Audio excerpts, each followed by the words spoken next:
Yo, what's going on, guys? Welcome back to the channel.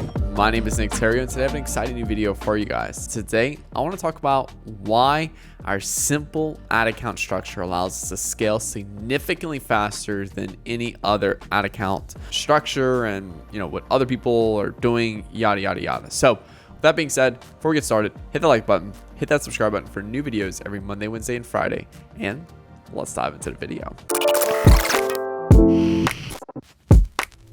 So we recently consolidated our ad account significantly. We have literally a top of funnel campaign with a broad ad set.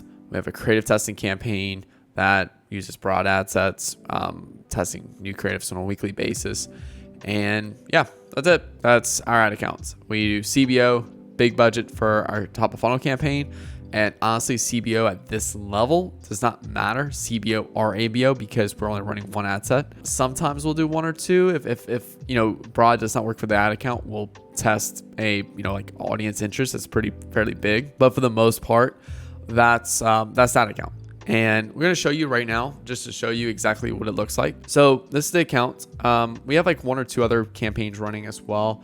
I just have these selected, but the other one or two is just, and I'll get to that in a second, but it's spending significantly less, like $300 a day relative to this $9,000 a day as our top of funnel. But it's just the last 7 days, the lead generation account. Ultimately, just want to show it to you guys because of how much we're spending on a weekly basis. It's insane. So that'll be pretty cool to show you guys that. So KPI we're shooting for is around $34. We think we're hitting like a 36 overall. Facebook's definitely underreporting, which is good. We're seeing around a 70 or like a 10 or 15% underreporting. So like 10 to 20% of leads are not being reported in the ads manager that Facebook is leading, which is giving us our overall like KPI of $34, which is pretty good. So you'll see right here, I have top of funnel, I have creative testing, I have ads holding container. Now I do one top of funnel campaign per kind of persona. It's gonna go 3 different ways. You have persona. So like, let's say for example, this particular account, we have a rural area, which is just rural people who live in rural areas, excluding a few states.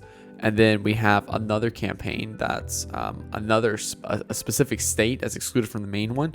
And this particular state just has, it's a legal product we're selling here. So due to that, we have very specific permissions we have to get in that state. So we have to run a separate campaign in that state. So with just different messaging. So you can do persona, you can do product. So let's say, for example, if I'm running a clothing brand, and let's say, for example, I've done, shirts my whole life or my whole business. And so I have one campaign where I have like our shirts and just keep updating the creatives and stuff like that. And then the second campaign maybe I want to launch is our new pants we're launching, and we want to force spin that specific area. So like I'll create a new campaign, men's pants. Boom. And we'll start forcing spin, getting that moving and stuff like that. So it kind of just depends, honestly, on the business objective there. If we're trying to push spin to a specific area of the business, if we're trying to push spin to a specific demographic. If not, like our metal signs account, where we basically just have like men and women, and we have very generic gift giving messages, and boom, it crushes it like that. So it ultimately just depends on the accounts and what you're going for, of how many top of funnel campaigns you need. But once I create a top of funnel campaign for a specific persona, product, even collection, I don't create another one for that. I don't sit there and keep creating new ones. I see people from time to time again, it's this shitty little habit of, oh, campaign's failing, let me recreate it exactly the way it was created, and hopefully performance increases. Oh, and they see it run for a few days and boom, they drop back down. So it's just bad media buying habits right there. So, you can see right here, we've been in this, if I look at like the lifetime on this, go maximum, like we spent $142,000 on this particular ad set right here. So, our campaign. So let's dive into it, show you guys how exactly it's set up. So we have our creative testing campaign right here, where we basically just do all of our creative testing. So you see right here, each batch is 3 specific creatives. So I'll click into one real quick just to show y'all. So you can see right here, looking inside of my creative testing campaign, I have, some new creatives being tested. I would ultimately go ahead and turn off the specific one right here because it spent more than 3x our target CPA. Our target CPA is $34, 3 times $34 is $112. So because it spent that with a least desirable cost per acquisition, then I would simply just go ahead and turn this off. Now, there's definitely something that seems to be acting up on Facebook because, yeah, conversion rate's horrible. But anyway, long story short, I'd just turn off that specific creative like that, and I would let Facebook spin on the others. There you go. For all the people that's like, well, what do you do when Facebook doesn't spin on the others? There you go. Just answered your question for you. Now, I never turn off the ad set unless I turn off all the ads inside of that ad set creative testing. So once I turn all those ads off because they didn't meet KPIs, then I'll just go ahead and turn it off from an organizational perspective right there. I'll just go ahead and turn off that ad set right there. So I never turn it off at an ad set level. Like, come right here. Oh, this one's performing, relatively bad. But then I cross into it and then I see, oh, okay, hey, these I can actually turn off, but let's just say for example, that was the main one getting all the spin was getting good results, and I'll just leave it on. So anyway, that's pretty much our creative testing campaign. We put 2 to 4 new creatives per ad set, and we either have all those new creatives, all those creatives are iterations of a previously best performing angle, or we have a whole new concept, which is new copy. 1 new copy times 4 creatives, or 2 to 4 new creatives. And I got people ask me that question before. It's like, hey, well, when you do a whole new concept, aren't you pretty much you're having 2 variables now? You have copy and creatives. And I'm like, yeah, that's exactly right. And that's because I'm testing a whole new concept. So the creatives will be different. It's like a whole new angle we're testing, where it's different style of creatives, different style of copy. The copy blends it. Goes with those specific creatives that we put together. So very simple. Now, our top of funnel campaign, again, you can name it whatever you want. Go into our top of funnel campaign again. It's just 1 ad set. Then I click inside of here, and we have pretty much all of our best performing creatives inside of here.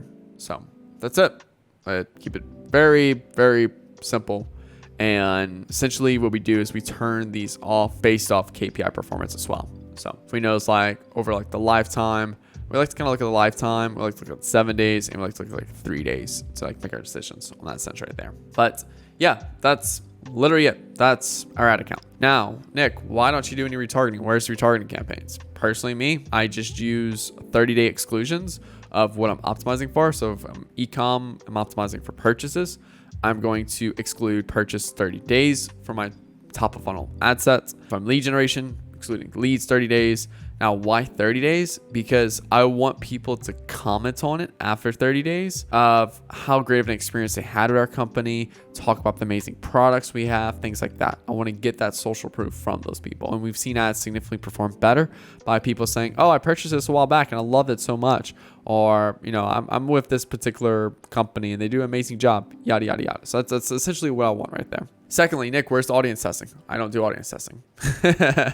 What we do is right now we're in the process of going broad on all of our ad accounts. And what I'm doing is I'm pretty much cutting out all audience testing. And the only audiences we're still using are pre-existing interests and lookalikes that has converted in the past and has been known to be our consistently best performing audience. Let's see. Nick, where's the retargeting campaigns? I think I kind of just asked this question, but anyway, where's retargeting campaigns? I just made a video on this explaining why I don't do retargeting campaigns in this specific account structure anymore. How do you increase budget? Well, very simple. I'm looking at, it depends on how aggressive you want to be. And if you want to go for yesterday, or you want to go over the last 3 days, or even the last 7 days, it just depends. So a 7-day window is going to be a lot less aggressive. 3-day window is pretty good. And then a 24-hour window is very aggressive, where basically I'm looking at, okay, hey, was cost per result meeting KPIs yesterday? Yes. Okay. Increase budget by 20%. And I'm only increasing it on my top of funnel campaign. If it's the last 3 days, all right, cool.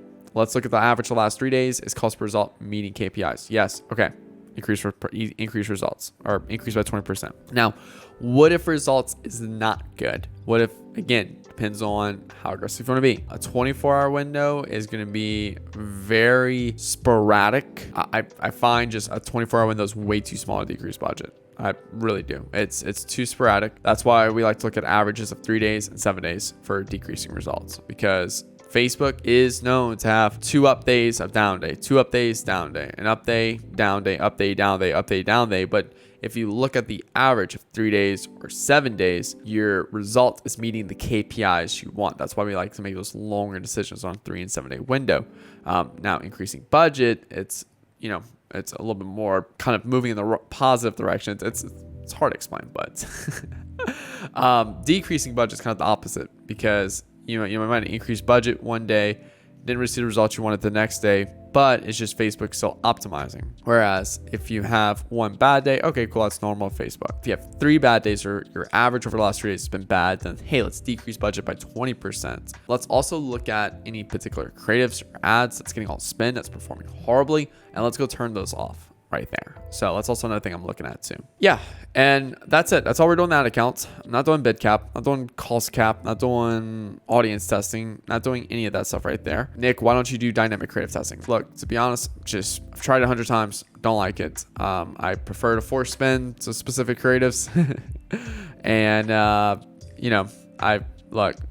tried the dynamic creative testing. It's so called where like Facebook chooses the winner, but I've never had a positive experience with it. I tried it 100 times. And me personally, like, if I spend a lot of time creating an asset, I don't want to spend just $2 on it and like, oh, well, Facebook didn't recognize it as a highly valuable asset to spend money on. Like, you should just toss that away. It's like, no, all right, toss a little bit of money to it. Like, let's see what the results look like. So yeah, so hopefully that answers all your questions. And you're probably noticing like, oh, Nick, that's stupid simple. Anyone could do this. And yeah, because you guys have this belief that the ad account structure is tied to your results. Okay. The ad account structure is merely a tool.